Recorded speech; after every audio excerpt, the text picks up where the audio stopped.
Kumusta sa inyong lahat? Dito naman tayo sa vlog natin ngayong gabi sa Batang Quiapo. Makakabuo unang-una sa lahat, ito ay teaser video lamang para ma-update sa Batang Quiapo. Huwag kalimutan follow at subscribe ang channel. Salamat po. Dito nga ay nag-usap si Berting at Ben tungkol sa katayuan nila ngayon.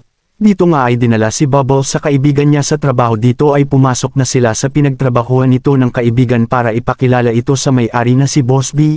Dito ay pinakilala na ito si Bubbles kay Boss Baste para matanggap siya sa trabaho nito, at dito sa biglong manager kinausap si Boss B na tanggapin kasi maganda at kulang ng staff ito kaya tinanggap ito si Bubbles. Dito ay nag-usap sila Primo at Amanda sa kanila magpakalayo na lang dahil di sila makagalaw kaya ibigay na nila ang parte ito sa kanila. Dito ay tinulungan si Bubbles sa kaibigan niya Ens mag-makeup ito.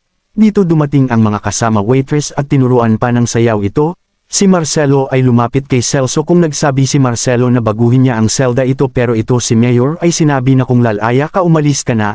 Sila ay nag-usap ito sa mga buhay nila sa susunod ito magkanya-kanya na. Nagbigay sila ng payo ito kay Amanda at Primo ito habang nag-inuman ito.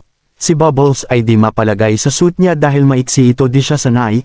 At dumating ang kaibigan nito para makita ito. Dito ay malungkot ang mga kaibigan ni Tanggol dahil makalaya na ito. Dito ay dumating ang mga kaibigan at nagdala ng pagkain ito, at dito ay sinabi ni Inting na si Tanggol lang makalaya kaya nalungkot sila ito. Ito si David ay nagbigay ng mamahaling alam ito sa babae na nakita sa club ito, pero deadma lang ang babae sa kanya. Nang sumayaw sila ng masaya ito. At dito nilipitan ni David yung babae at gusto niya ito makipag-kills ito. Pero ng babae gusto nang umuwi dahil hinahanap na ito sa kanila. Pero si David ay di pumayag di makuha ito. Dito nag-usap sila Tanggol at mga kaibigan sa selda kung nagpapasalamat si Tanggol ito. Lumapit si Marcelo kay Tanggol na sinabi sumama ka sa amin, di kita pabayaan ito. Si Tanggol ay nagsabi na babayaran niya ang utang na loob ito.